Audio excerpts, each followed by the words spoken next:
Hey guys, welcome to Fusion Crash Course tutorial. In this one, I will just try to give you a basic overview of how Fusion works. It's not possible to cover everything in 1 hour, but at least I will try to give you enough information so that you can follow my tutorials. So let's get started. Okay, so when you open Fusion, it will open with a default composition, and I have changed the settings, so doesn't matter. Composition 1. Okay, so you can open multiple instances of Fusion, and each instance can create multiple composition. It basically depends on your computation power. Okay, so let's talk about how can we set our frame resolution, frame rate, and image depth. For that, you have to go into the preference window. So click on the preference window, and here you can see there are two kinds of settings. Composition 1 is basically all the settings for the composition 1, and global and default setting is something when you change anything, it won't affect the composition 1, but when you create a new composition, it will take settings from the global and default settings. Okay, so let's go into the composition 1 and open frame format, and here you can change the frame resolution, frame rate, aspect ratio, and color depth. But these settings are just initial settings, meaning whenever you create a new node inside Fusion, let's say a background node, that background node's image size is going to be dependent on this number, but you can change that number if you want to.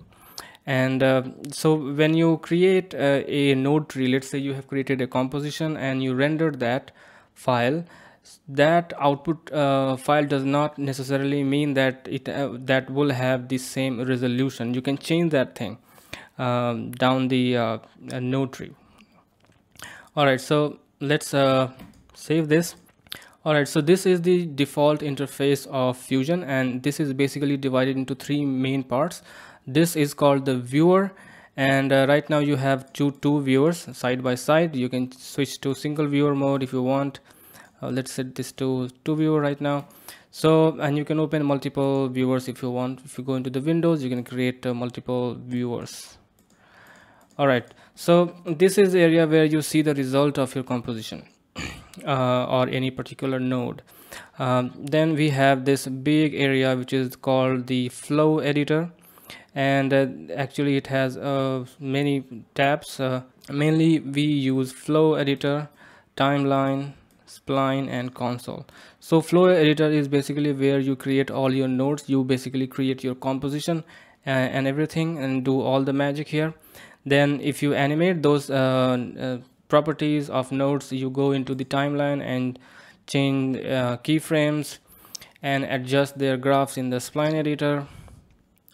Console is just gives you some tips and tricks, and if anything goes wrong while working, it will indicate with a red symbol here, and you can go in there and you can check what is the error message.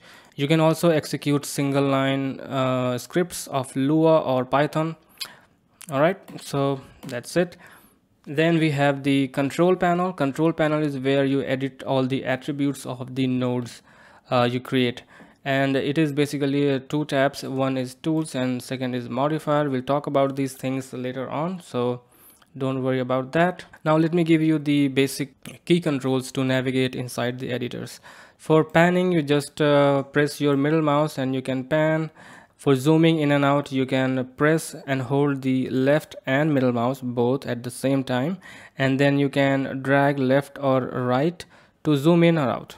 Okay, and this control works in flow editor, in your viewer, in your timeline, spline, everywhere it is where it is applicable.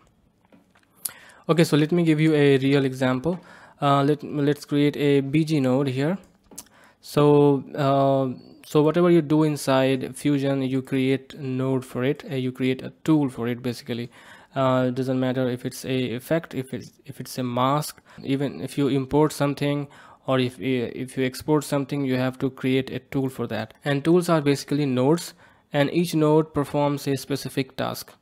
Okay, so this is a background tool, and its function is to render a color, a solid color or a gradient color. So you can see that if I select that background, I can see the properties of that node. Okay, so right now if I want to see the result in the viewer, there are multiple ways, but the most simplest one is you just drag and drop this node into the viewer and it will be displayed in the viewer. So right now we have two viewers, and you can see that when you hover your mouse, sometimes does not display, sometimes it displays. I think if this is not here, you can see that so if the node is not connected to the viewer, you can see it does not display anything.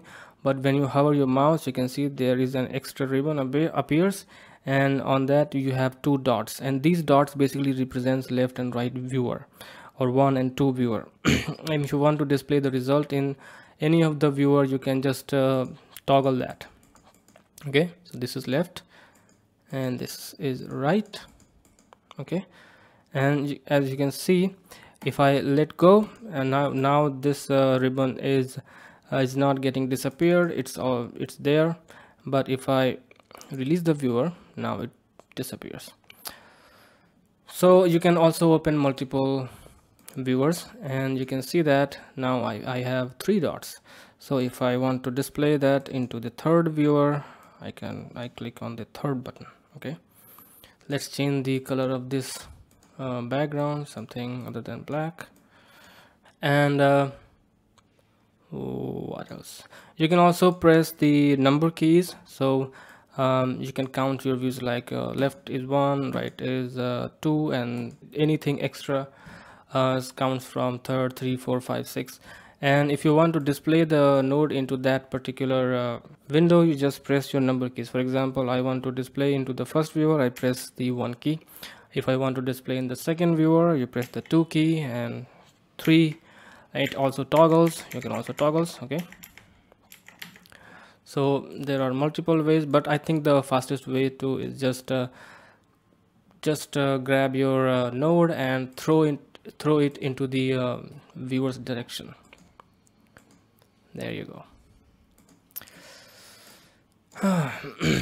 All right. Okay, so now let's talk about this node system.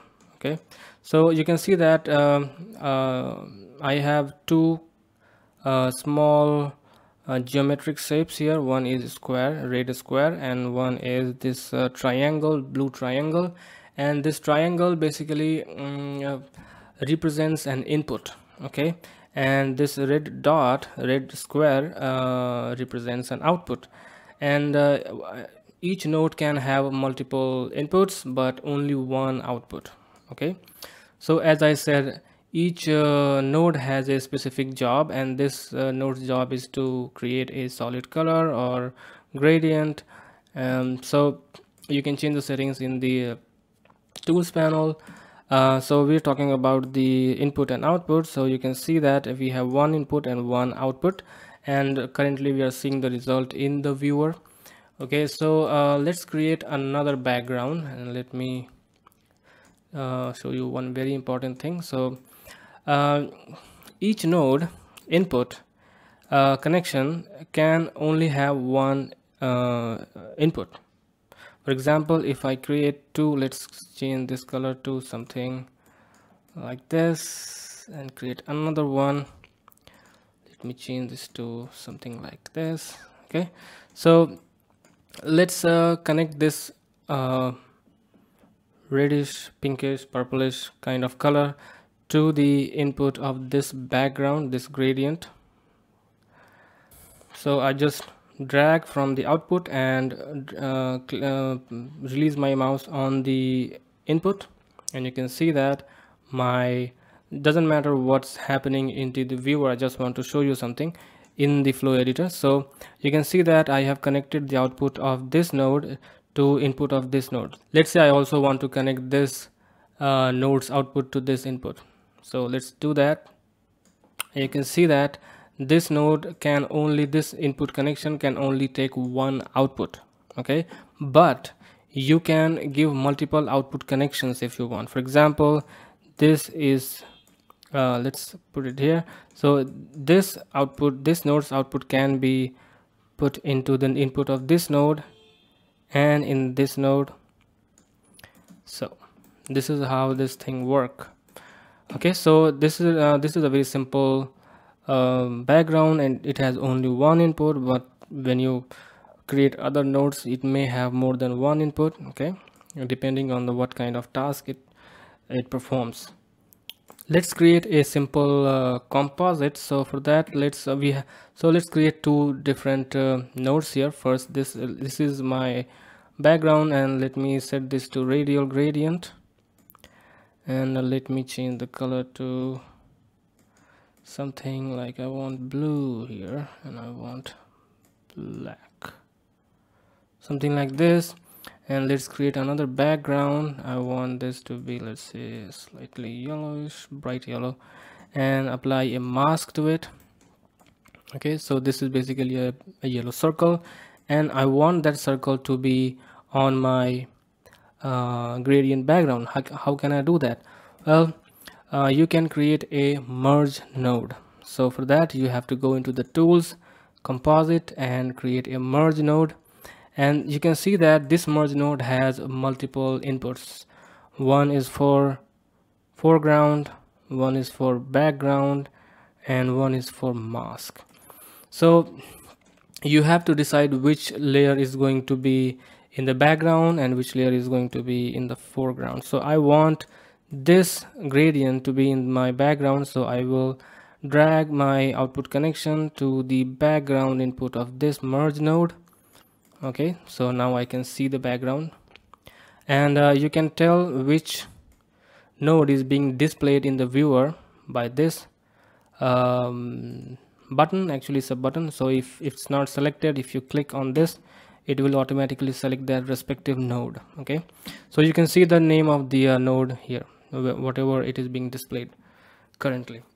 Okay, so let's say I want to put this circle on top of it. So what you can do is just simply drag that and put that into foreground, and you can see we have performed a basic composite. Okay, let's talk about the tools panel and the modifier. So this tools panel or the control panel is basically used for editing the attributes of the nodes, and whatever node you select, the attributes will be displayed in the control panel. Let's say I have selected two nodes at once, and you can see that I have two settings. If you want to see the attributes of the both node at the same time, what you can do is you can pin that. Okay, so let's pin that. Now if I will open this node settings, I can basically edit both nodes attributes at the same time. Okay, there are some other options, but one of the most important option is, for example, this is our background, and let's say I want to disable this. You can disable it from here. Okay, you can also press the Ctrl plus P shortcut key to do the same thing, right? Or you can also do this from here. You can lock it and do other stuff, but these are the main things in the tools panel that I want to cover in this crash course. Okay, let's talk about the modifiers panel. So modifiers panel is basically works with the tools panel, and basically when you want to apply some sort of effect on any property, okay, that will appear on the modifiers panel. So let's say I want to let's right click here and go to the modify with, and let me apply a shake.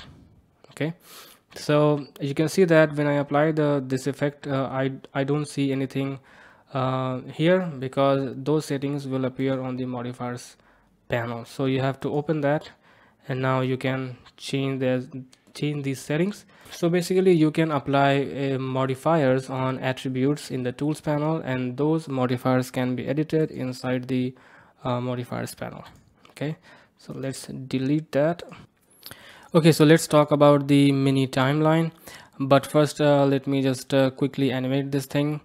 So what I'll do is I'll just scale it down a little bit, and I'm going to animate the position. So center, animate, let's go to the frame 30, and go here. Okay, so we have a animation. Let me smooth this thing out. All right, so we have an animation. Okay, so timeline is basically a place where you see the animation by scrubbing the play header. Okay, so main timeline is here, but this is just for, you know, quick animation and stuff. Right now you can see the frame numbers displayed in the timeline. You can also change this if you want to see this into seconds. So to do that, you can go into the view and click on show time code, and now you can see the marking in the timeline in seconds, the 1 second, 2 second. I'm going to switch back to frames. Okay, so let me show you how this thing works. So this leftmost number, so you can see there are 4 entries, 4 numeric fields here, and there's one in here. This is basically indicator of the current time. So for example, if I go here, you can see the frame number here, 53. I can also set the frame from here, so like this leftmost and rightmost number basically controls the global range, global frame range or time range, whatever you want to call it. So right now it is set to 100. Let me change this to, let's say, 200. Okay, now my timeline has extended to 200 frames. Okay, then you have this number and this number. These are called the playback range. So let's say I have an animation from 0 to 30 frames. I can set the playback range to 0 to 30, like so. And now if I play that, you can you can see that my timeline is repeating in this range. Okay, so you can see that when I move my mouse here, you can see there are some controls here. I can easily extend the I can easily change the playback range by dragging these handles. So, and you can also move this by this handle. So very interesting. And you can also change it from here, and there is also another control. You can see there is a double arrow kind of thing on both sides. So let's say I want to start from 20. I can just simply click in here, it will set that, and let's say 125, and click in here and it will set your playback range. Okay, and you can also, you know, zoom to fit and stuff. So let's set this back to default. Okay, now we have some controls, some playback controls. So this is the beginning of your playback range, this is the end of your playback range.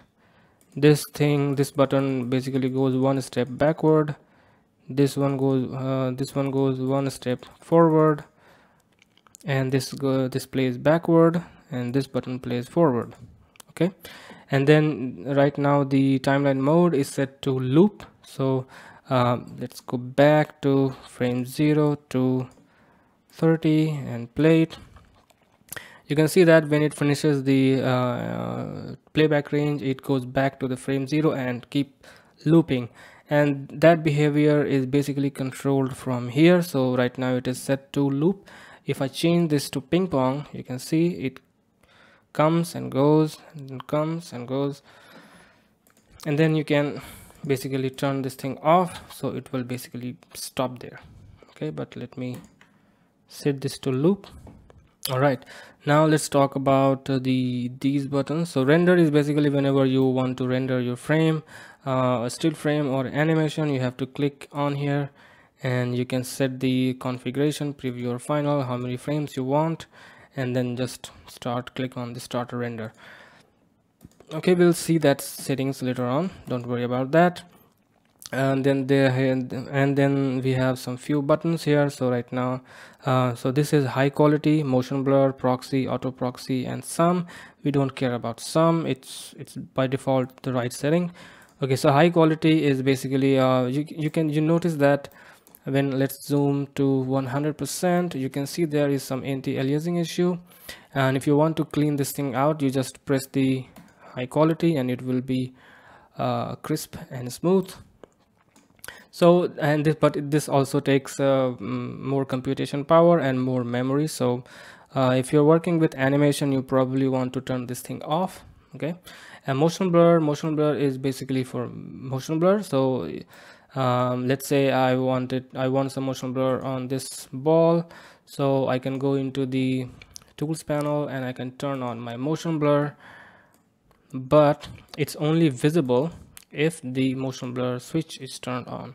So let's say I have turned off.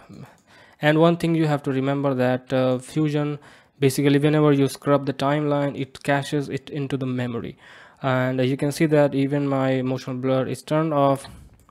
If I go to that specific frame where when I turn on the motion blur, it has already saved into the memory. So to clean that thing, you just go in here in this bottom right corner and click on right click here and purge the cache.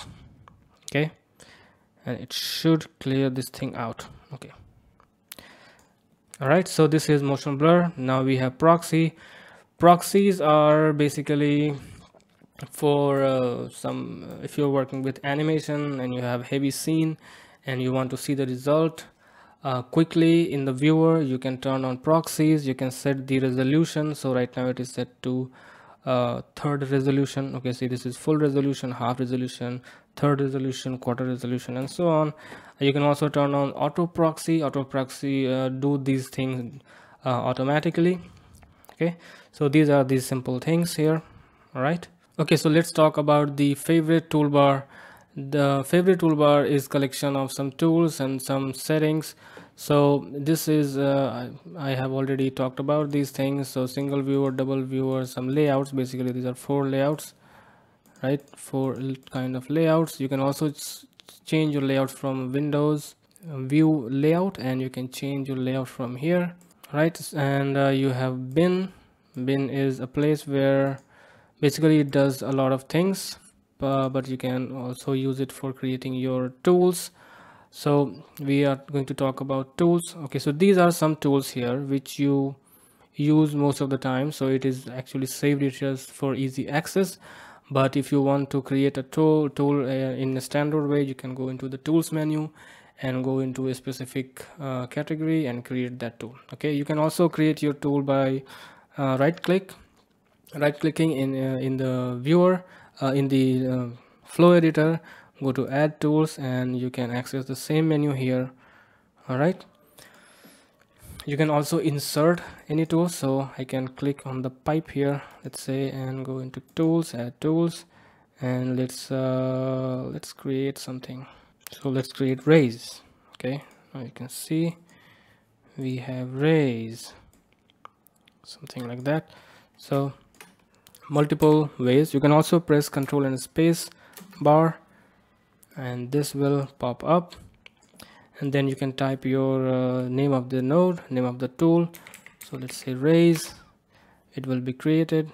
If you have already selected the node and created and Control space and type the name of the tool and hit enter, it will automatically be inserted into the path. So let's open our bin once again.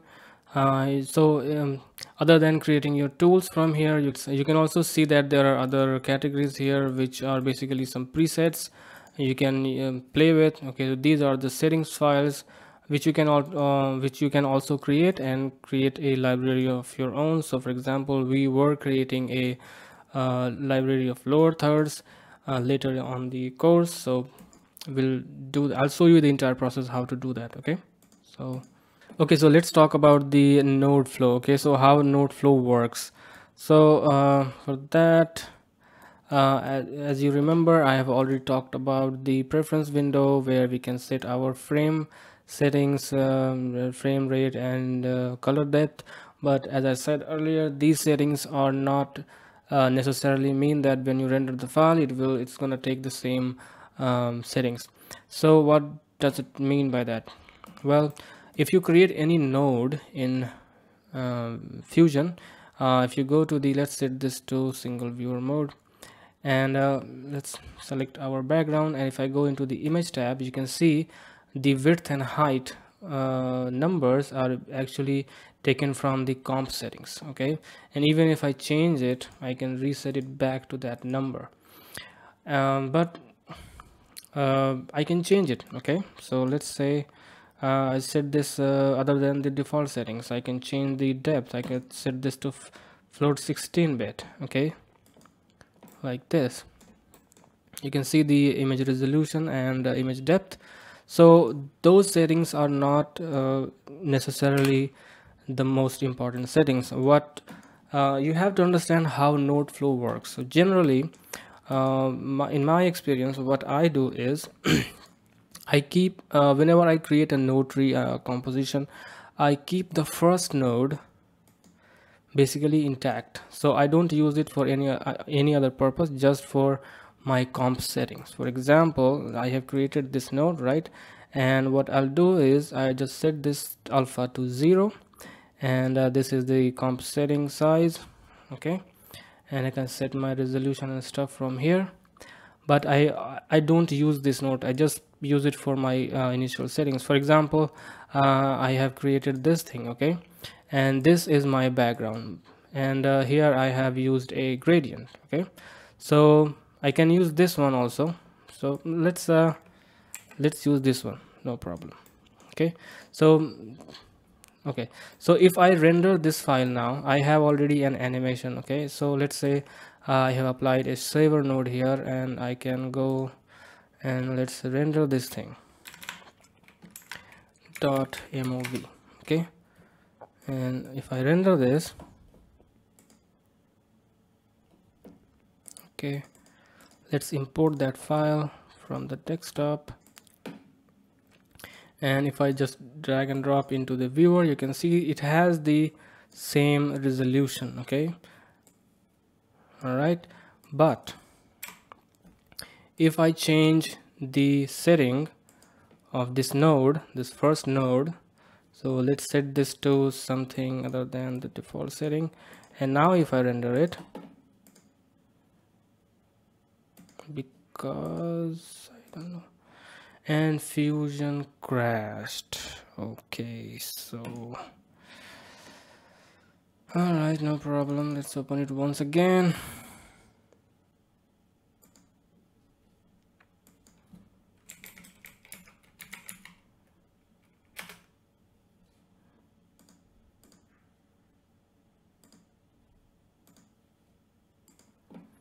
Let's render this. Should work. I think it was a problem of MP4 file format. So let's import that file. So I have rendered it here. So this is test, and now you can see that.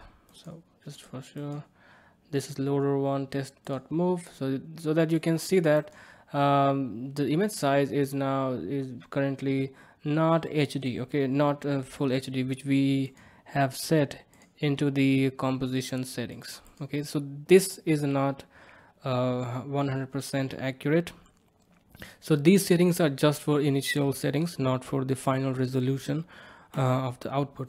Okay, so so basically what I mean to say is that a node tree, this is a node tree. Okay, so this is a node tree, and the node tree settings comes from the first node, the source of the node. Okay, so so this is a node tree. Okay, and the final resolution when you render that depends on the first node. So let's add more complexity to this node tree a little bit, so that we can talk about it. Okay, so I have another ball here. Okay, somewhere here. So you can see that I have a node tree, and when I render this file, which node is going to be responsible for the final resolution? Well, the first node. Okay, this is the first node. How can you say that? You just have to follow the arrow's direction where the data is flowing. You can see that it comes here, then it goes to here. Okay, and this is also going to in this direction. So this is the first node, and you can ask why not this node? This node is not responsible for the final resolution because this is the foreground. okay. And the settings is taken from the background, because that's what passes from node to node, okay. So the first background node is going to be very, very important, so just keep that thing in mind. But scenario changes. Let me give you a different example. So let's say I have created a different node tree, okay. Let's do backgrounds. One is black and one is white, something like this, and I have a square, rectangle, okay. So I have a something like this. Let's change the background also to something like this. So now I have a second node tree, and let's say if I have merged this two node trees together, okay, and later we added more complexity to it. Let's change this to something like this. All right, so you can see that I have merged two node trees together. And now which node is responsible for the final resolution? This node or this node? So you have to see that it depends on where you want to connect your saver node. So obviously if you want to render this thing out, you have to create a saver node, okay. You can also just drag and drop onto the viewer. It will be connected to that, merge 5 node. If I just let it go, and it will ask where you want to save your file. I'm just gonna leave it out. So you can see that it is connected to the merge 5, and if I render this, it will take setting from which node, this node or this node? This is a very important question. So if I go in here and connect to this node tree, now if I render that, it will definitely take setting from this node. Why? Because that's the first node, that's the first background node, okay. If I connect my saver from here, you can see that where the arrows are following, you can see if this is my first background, where the data is going, okay, here, then it comes here into the foreground of a different node tree. So this was the background data for this node tree, but actually now it has become basically piped into the foreground of a different node tree. So this node is not important if I connect the saver here. So where the data is coming from, you can see it goes back and back. This background node is responsible for the final resolution. So if I change this, let's change the settings, something like this. My final resolution, if I just do this, see the saver, you can see the final resolution is 1720/561. If I change anything in here, does not make any difference in the frame size, okay. So important thing, very important, okay. I can just keep going on. I can create different node and merged it. This has become let's say it's so this is our okay. Let's just back up a little bit.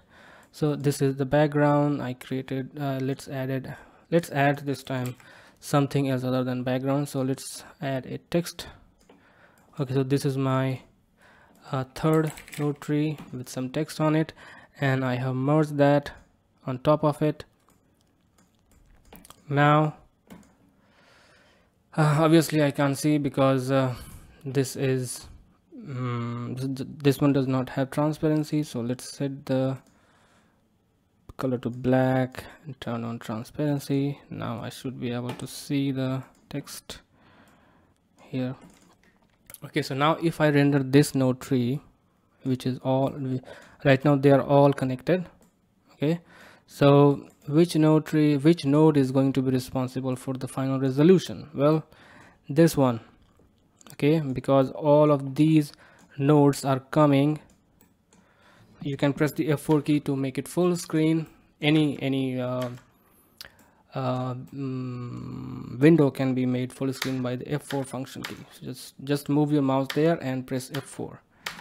Okay, so you can see that all of my nodes are basically going to the foreground in the last node tree, and the first node in that node tree is going to be responsible for the final frame resolution and image depth and etc. But that is also not very important. So let's say that I have inserted a resize node in the middle here. Sorry, let's gonna just press the shift key and move your node on top of the pipe, and it will be connected. So now let's say I have changed the width and height. Okay, now this saver is going to take the, so you see the final resolution is changed. It's not taking settings from here because it has been changed during the execution of the node tree, and this is happening in the background connection. Okay, so that's how node flow works. I hope I explained it. I don't know how I have explained, but it's really complicated. It takes some time to understand, but that's how you have to understand that the first node generally is responsible for your final resolution. Okay.